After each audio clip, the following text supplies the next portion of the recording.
vous emmène maintenant dans les coulisses de la préparation du Tour. Comment se construisent les étapes? Eh bien, ça se passe sur le terrain, sur les routes de France. Reportage dans les Alpes aux côtés des organisateurs avec Georges Quirino et Nicolas Lansalo.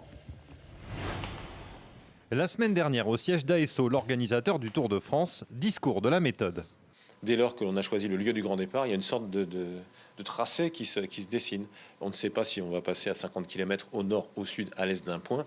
Alors justement, pour savoir précisément, direction les Alpes pour une reconnaissance obligatoire, les critères pour figurer sur le Tour, l'intérêt sportif, la sécurité et les paysages, bien sûr. Regarde ça. Ils vont les voir arriver, ça change strictement rien pour le public. Et pour nous, ça change tout. Parfois, on a un coup de cœur et on se dit tiens, là, il faudra absolument qu'on passe. Quand nous rencontrons des élus, je leur dis régulièrement, mais faites-moi le parcours de vos rêves. Voilà, vous voulez qu'on arrive dans votre ville, faites-moi le parcours de vos rêves. 10 km encore. Ouais. Allez, de descente. Un périple effectué dans le plus grand secret en voiture banalisée, car le tracé du Tour doit rester confidentiel, un exercice de plus en plus délicat. Ça a énormément changé avec les réseaux sociaux, Internet, c'est très compliqué. C'est certain qu'on ne va pas aller crier à tout vent, tiens, on est là, on passe par ici, on passe par là.